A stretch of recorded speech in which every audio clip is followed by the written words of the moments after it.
lakkoofsi Facebook iyyaa na jalaa gubate akkamittiin itti jijjiirradha email Facebook an banadallee na jalaa gubate akkamittiin itti jijjiirradha emailuma Facebook an banameeyyuu hin beeku akkasumas lakkoofsuma Facebook iyyaan banameeyyuu hin beeku jettanii gaafii adda addaa kan na gaafattan deebiin keessan nooti karaa salphaa ta'een aappii tokko osoo hin fayyadamin Facebook keessan kan lakkoofsi isin jalaa gubate haaraa itti jijjiirratuu ni dandeessu akkasumas emailillee kan isin jalaa gubate haaraa itti jijjiirratuu ni dandeessu karaa salphaa ta'een kan isinirraa eegamu Muhammaduma viidiyoo kanatti hordofuu qofa jechuudha yoo ofii keessanii lebeettan namni hedduun akka beeku nan beeka garuu namoonni amma lafaa dhufan kan hin beekne baay'eetu jira share godhaaf akka irraa barataniif hanga dhumatti like share subscribe gochuu hin dagatina mana kanaaf haaraa kan taatan amma kallattimaan karaa barumsaa isin dabarsee kuni Facebook keessa seenne yeroo tokko Facebook keenya keessa eega seenne maal goona tuqaa sadeen kanarra dhufna gubbaa kanarra dhufne jechuudha yeroo tokkoof kilik irratti goona sana booda haala kanaan Facebook keenya nuu fidaa jechuudha amma kan isin argisiisaa jiru kuni Facebook profile jechuudha Facebook page irratti illee akkamitti akka dhufu hundaa'u isin argisiisaa jechuudha setting mataa kana gubbaa jirti irratti cuqaasna sana booda haala kanaan fuula kana qabatee nuu dhufa Facebook ni baay'een haala kanaan isiniif hin fidu jechuudha akkamitti akka inni isiniif fidullee gara booda irratti sanillee isiniin argisiisa jechuudha hordoftoota kiyya amma kuni Facebook profile dha jechuudha eega inni akkanatti isiniif fidee personal details ka jedhu kanarratti yeroo tokkoof kama tokkoffaa kanarratti kilik gootan yeroo tokkoof sana booda haala kanaan fuula kana qabatee nuu dhufa waa baay'eetu asirra jira gaa har'ammoo tokko isin argisiisa malee asirratti gadi buutanii ammallee jechuudha isa lammaffaa kanarratti cuqaastan jechuudha personal details ka jedhu kanarratti yeroo tokkoof kilik gootu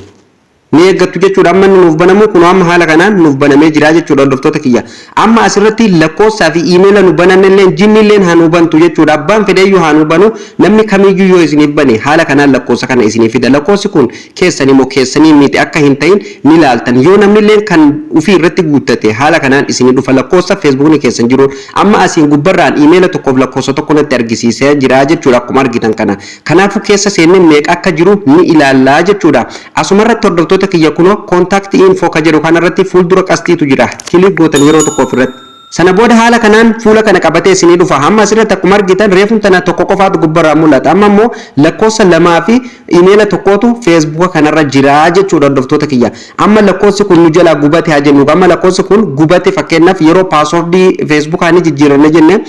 koodii nu gaafata jechuudha beekamaadha sun koodii san immoo lakkoofsa duraanii irratti nuuf erga lakkoofsi sun gubatee hin argannu jechuudha kanaafuu Facebook keenya akkaan jaalannu dhabuurra jechuudha akkamitti akka itti jijjiirratan karaa salphaa ta'een itti jijjiirratu ni dandeessu jechuudha amma lakkoofsa kana tokko irraa gubeetiin isin argisiisan amma lakkoofsa kana hin gubdan akkanumatti dhiistanii jechuudha akkanumatti dhiistaniiti isteepiin isinitti argisiisu kana hordoftan booda gubdanii jechuudha isa inni gubatuun isaa hin hafu waan ta'eef booda gubata kanaafuu isteepii kana hordofa gadi buutanii siistama kana fayyadamtu asitti kun akkuma argitan jalatti maal nuun jedhaa jira add new contact nuun jedhaa jira jechuudha lakkoofsa haaraa akka nu itti galchinu nu barbaada amma lakkoofsa kana booda gubna isiniin jedheen jira kanaafuu maal goona asirratti gadi buunee add new contact ka jedhu kanarratti lakkoofsa haaraa itti guuna sana booda haala kanaan fuula kana qabatee nu dhufa qabxii lama qabatee nu dhufa asirratti jechuudha akka nu waa lama itti guutannu nu beeksisaa jira jechuudha add mobile number fi akkasumas add email nuun jedha email kan kee akka itti galchituu fi akkasumas mobile lakkoofsa mobile keetii akka itti galchitu si gaafata jechuudha amma asirratti lakkoofsa haaraa itti guutanii jechuudha hordoftoota kiyya asirratti amma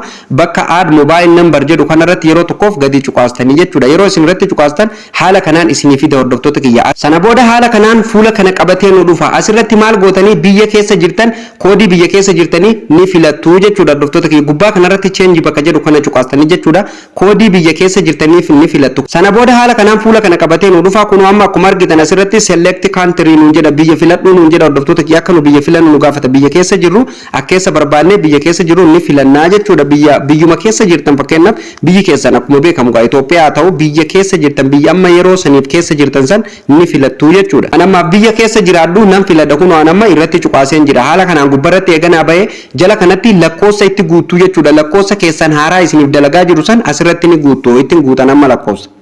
ani amma lakkoofsa kiyyallee itti guuteen jira lakkoofsa keessan eega kanatti itti guutanii amma bakki neekistii jettu tuni hin ifnee jechuudha hangammatti maal gootana isiin tun akka isiniif iftuuf Facebook kanarratti jijjiiruu barbaaddaa jedhee nu gaafata kun akkuma argitan asirratti hordoftoota kiyya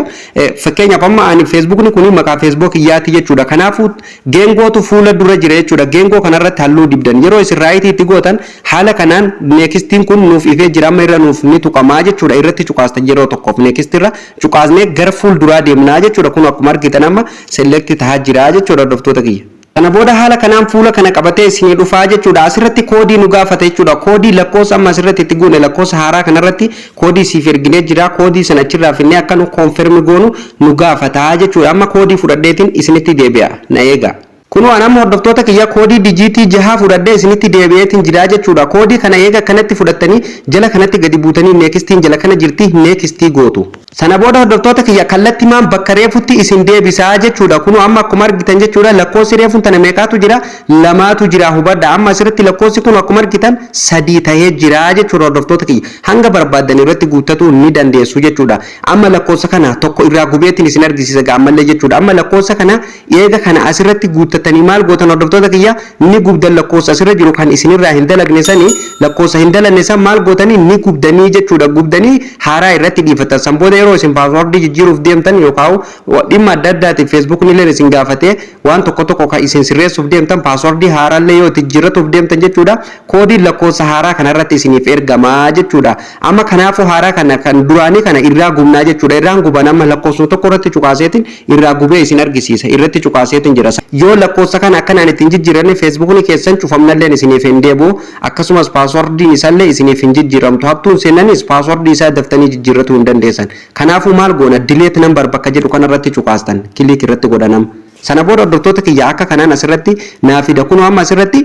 delete number naan jedhee question mark dura naaf kaa jechuudha. Gubuu feetaa jedhee gaafii na gaafata. Eeyyeen jedhaan anjala kanatti gadi bu'ee delete godhaan amma guutumatti delete godha lakkoofsa kana asirraan dhabama godhaa jechuudha hordoftoota kiyya. Inni kun maali kan duraaniiti kun amma akkuma argitan asirratti hin jiru jechuudha. Jala kanatti gadi buutanii close bakka jettu tana cuqaastanii yookaan x gama gubbaa jirtu tana cuqaastanii irraa balleessitu. Amma uf duuba na deebisa walumaan ilaalla hordoftoota kiyya. Kun amma lakkoofsi reefuun tana asirratti 3 jiru sun hin jiru jechuudha. Kun akkuma argitan haaratti naaf jijjiiramee jira. Iimeela hoo akkamitti itti guuttan akka jedhuuf amma lakka iimeelallee isin argisiisa hordoftoota kiyya. Kan iimeelallee hordoftoota kiyya iimeelli feesbuuka keessaniin banatan yoo isin jalaa gubate akkamitti yookaan iimeelli san kan namaa yoo ta'e akkamitti akka itti jijjiirratuu dandeessan isin argisiisa. Namoonni baay'een keessafuu ijoolleen keenya kan shamarranii jechuudha. Yeroo bilbila bitatan suuparmaarkeeta bakkuma itti bitatan sanitti warri suuqa sanii banee kennaafii jechuudha. Iimeela inni baneeniif hin beeku jechuudha namni sun. Kanaafuu namoota akkasiisaniif deebii guddaa isiniif taasitti gadi buutanii add new contact bakka jedhu kanarratti cuqaastanii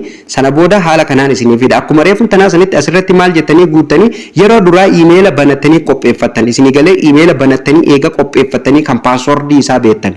kan dalagaa jiru bilbila keessan san irratti dalagaa jiru ni qopheeffatan. Sana booda add email bakka jedhu kanarratti ni cuqaastanii jechuudha. Sana booda hordoftoota kiyya haala kanaan isiniifidha. Asirratti maal nu gaafata enter email address nuun jedha. Iimeela kan keetti guuti nuun jedha. Iimeela Facebook kanatti guutuu barbaada nuun jedhee kun gama jalatti illee maqaa Facebook keenyaa kana nu fidee jira jechuudha. Iimeela nu barbaachisu haaraa san asirratti ni guuttana. Sana booda bakka kanarratti raayitii goona gama gadii kanaan neekistii goone koodiin iimeela haaraa kanarra nu ergama achirraa koodii fudhannee bakka tanatti guunnee jechuudha. Sana booda jala kanatti maal gootanii neekistii ni jirti neekistii cuqaastanii kallattimaan haaraan itti isiniif jijjiiramee asitti isiniif ba'a. Sana booda iimeela kana irratti cuqaastaniituma jalaa remove isiniin jedha remove irraa gootuu jechuudha hordoftoota kiyya haala salphaa ta'een akkanaan haaraa irratti jijjiirratuu ni dandeessan jechuudha. Fakkeenyaaf feesbuukni tokko haala kanaan isiniif hin fidu isa san akkamitti akka itti jijjiirrattan sanillee ammumaan isin argisiisa nafaana bu'a.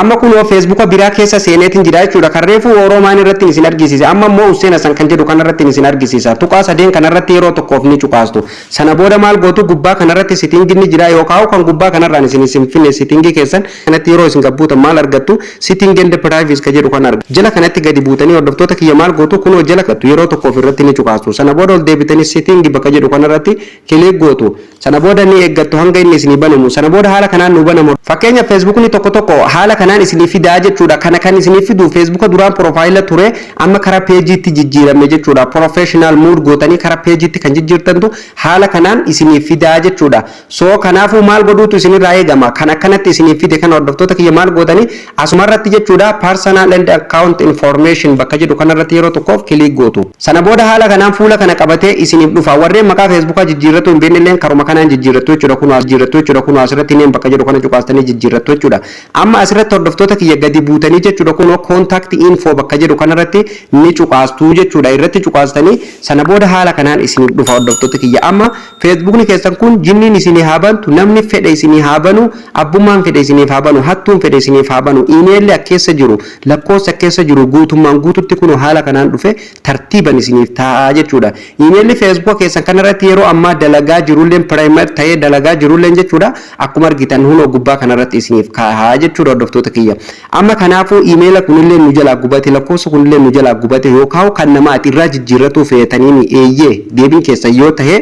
maal gootanii asirra gad buutanii akkuma karree fuusan add phone number bakka jedhu kanarratti cuqaastanii lakkoofsa haaraa itti guutuu jechuudha lakkoofsa haaraa itti guutan asirratti illee add email address bakka jedhu kanarratti gadi buutanii iimeela keessan haaraa kan isiniif dalagu kan paaswordii isaa beektan haaraa keessan sanii kan mataa keessanii itti guutanii jechuudha hani amma gaa itti guutuu waan hin barbaadeef isin argisiisuuf irratti hin cuqaasame sana booda haala kanaan naafi hordoftoota kiyyaa kunoo akkuma argitan amma asirratti add any additional email address naan jedha jechuudha kanaafuu amma asirratti iimeela keessan jechuudha itti guutanii jechuudha iimeela barbaadan san asirratti create gootanii jechuudha sana booda asirratti gadi buutanii add email bakka jedhu kana cuqaastanii iimeela keessan sirratti koodiin isiniif ergamaa koodii sana achirraa koodii dijiitii 6 achirraa fuutanii bakka duwwaatti guutanii next gootanii tuma kallattimaan irratti isiniif jijjiiramaa jechuudha nama gawaan irratti jijjiiruu hin barbaadiniif jechuudha irraan deebi'aa jechuudha lakkoofsallee akkasumatti irraa jijjiirratu haaluma reefu Facebook kan irratti isin argisiisaniin irraa gubdanii irratti jijjiirratu dandeessanii jechuudha Facebookni walaaddaa fakkeenyaaf settingii ammaa kanaafi kan reefu garagaraa kanaafin